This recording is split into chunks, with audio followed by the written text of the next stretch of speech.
Сәлеметсіздер ме, құрметті көрермен? Кино кеңес каналы тағы да байланыста. Бүгін біз Уиджи құбыжық тақтайшасының қарғысы фильмін айтамыз. Киноны жалғыз көрмеуге кеңес беремін. Сделан с головой. Айтпақшы, бұл фильм 2016 жылы шығарылған. Бұл киноны көрсеңіз, бұдан кейін 2014 жылы шыққан Уиджи фильмін міндетті түрде көріңіз, себебі оқиғалар бір-бірімен байланысты.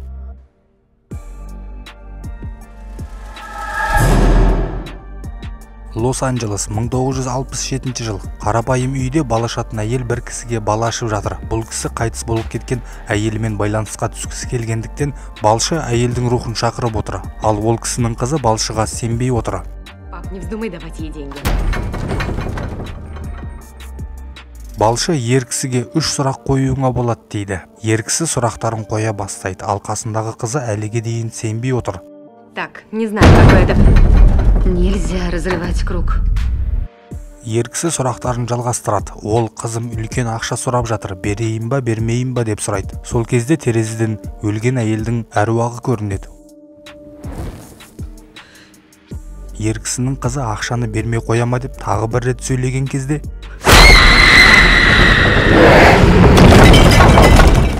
сосын ер кісі мен оның қызы кетіп қалады. Балшы бұған ақша алмайды, себебі әруақтың айғайлауы жоспарда жоқ еді. Сөйтсек, оның екі қызы шамды өшіріп жағып, біреуі әруақ болып көрінетін болады. Это неприемлемо.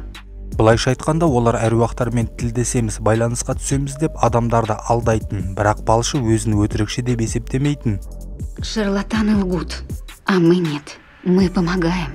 Ал енді кейіпкерлермен танысып алайық. Бұл балшының есімі Элис, үлкен қызының есімі Пола, ал кішкентай қызы Дорис. Элистің күйеуі қайтыс болып кеткен, оның кішкентай қызы Дорис әкесін қатты сағынатын. Почему папочка с нами не разговаривает?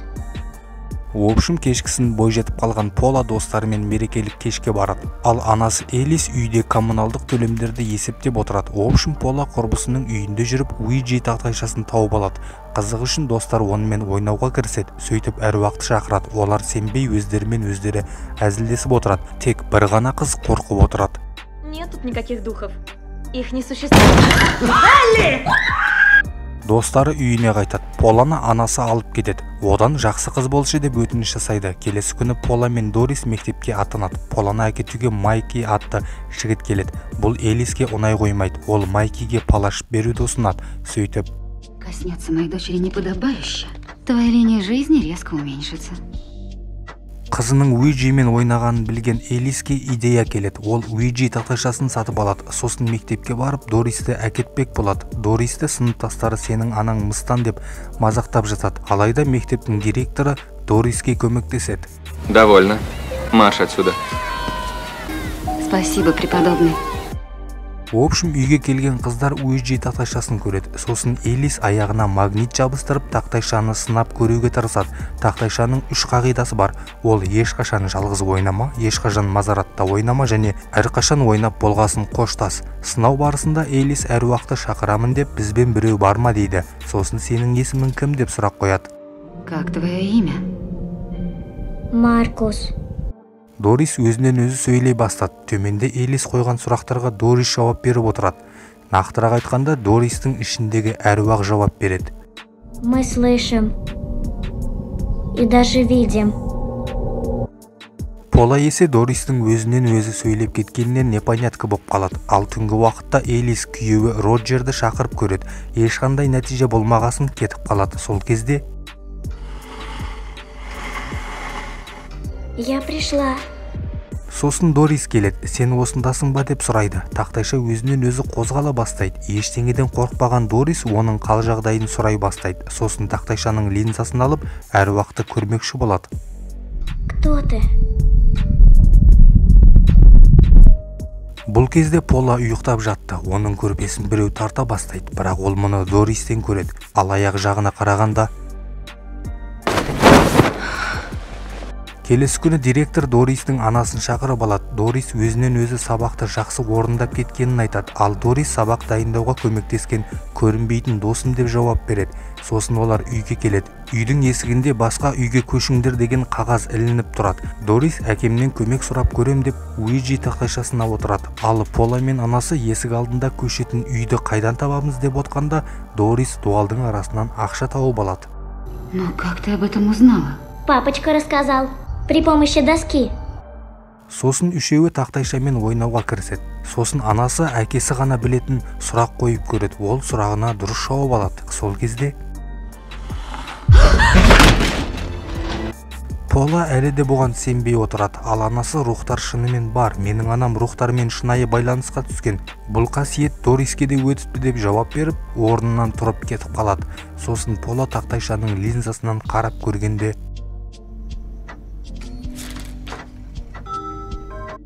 келесі күні директор Поланы кабинетке шақырады. Ол Дорис уже 4-ші күні сабаққа келмеді деп айтады. Пола Дористі жұмыс істеп жатыр деп жауап береді. Кадр үйге ауысады. Онда Дорис бір әйелдің күйеуімен байланысқа түседі. Конечно. Кадр түнгі уақытқа ауысады. Ұйықтап жатқан Дорис шошып оянып, мойным ауырып жатыр деп айтады. Пола оған дәрі береді, бірақ Дорис бәрібір ұйықтай алмайды. Сосын тақтайшаға барып, әкесінен мойным неге ауырып жатыр деп сұрайды. Сосын линзадан қарайды. Дористің мойны одан бетер ауыра бастады. Линзадағы адамды көре алмағасын орнынан тұрып айнаға барады. Артында кім бар екенін көрмекші болып линзаға қарайды.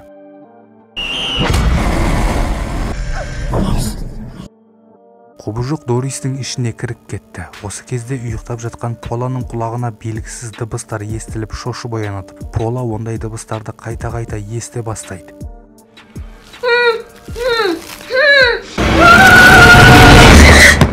Сөйтсе бұл оның түсі екен. Келесі күні Дорис мектеп алдында қатып тұрады. Сыныптастары оның үстінен күледі. Сосын оған тас лақтырмақ болғанда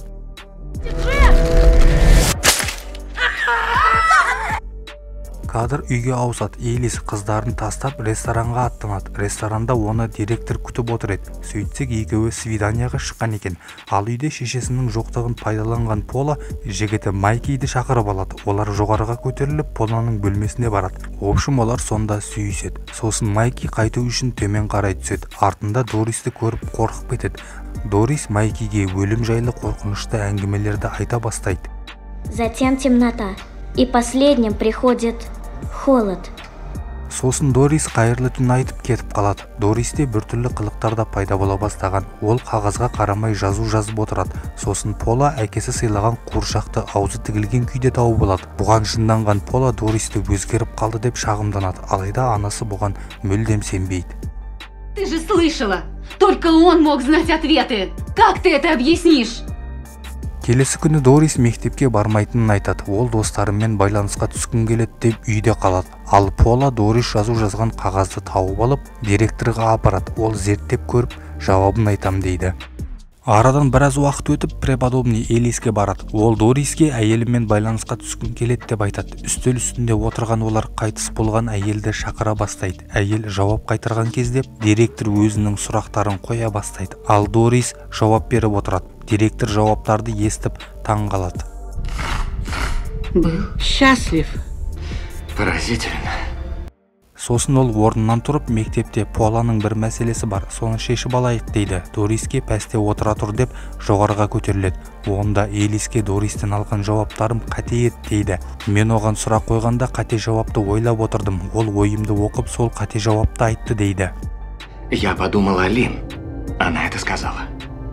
Преподобный Дористі әруақтармен емес, басқа бір жауыз құбыжықтармен сөйлеседі деп айтады. Ол Дорис жазған қағаздарды көрсетеді. Қағаздағы жазу Маркус атты адамдікі екен. Ол соғыс кезінде қайтыс болған. Общем, Маркус өте жауыз. Соғыс кезінде адамдарға көп эксперимент жасаған дәрігер болып шығады. Ал жауыз дәрігер баяғыда осы үйге көшіп келген.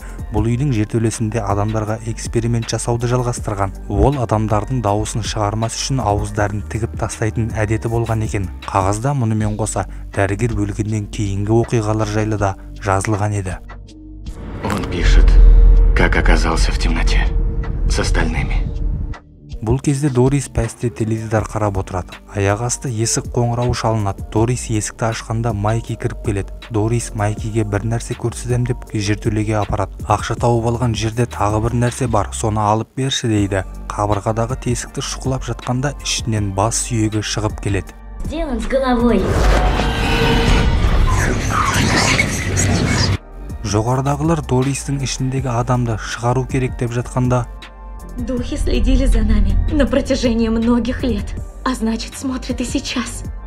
сосын олар төмен түседі. Дористі іздеп жатқанда Сразу сядем в машину.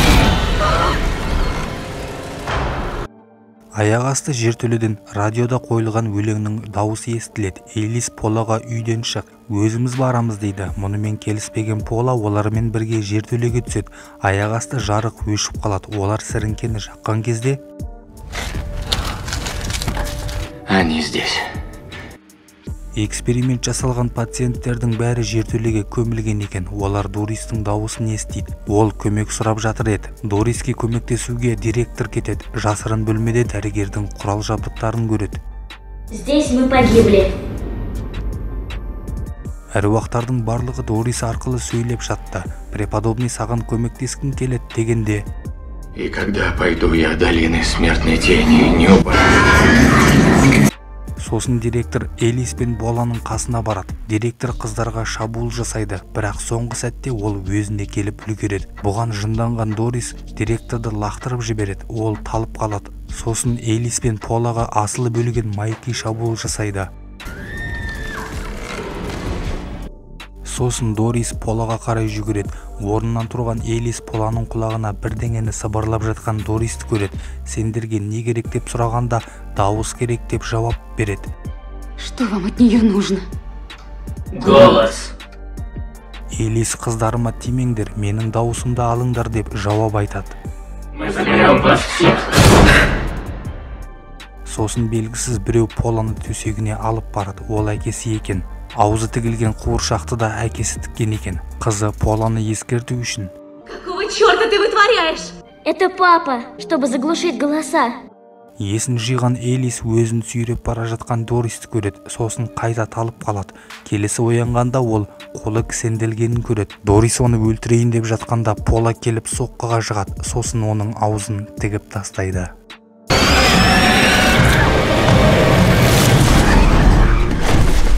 Дорис тұрса аузы тігілмеген екен. Сосын ол әкесінің рухын көреді. Сөйтсек ол өлілер әлемінде екен. Элис келіп Дористі құшақтап жылайды. Сол кезде Пола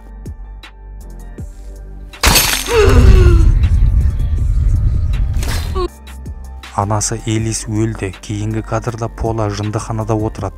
Дәрігер одан Дорис қайда деп сұрайды. Хотя бы өлігі қайда екенін айтшы дейді. Мы никогда не были одни. И я не одна. И я никогда не буду одинока. Сосын Пола бөлмесіне барып, қолын кесіп, қанынан Уиджи тақтайшасындағы жазуларды жазады. Дорис, ты здесь? Сосын дәрігер Пола жатқан палатаның қасынан өтіп бара жатқанда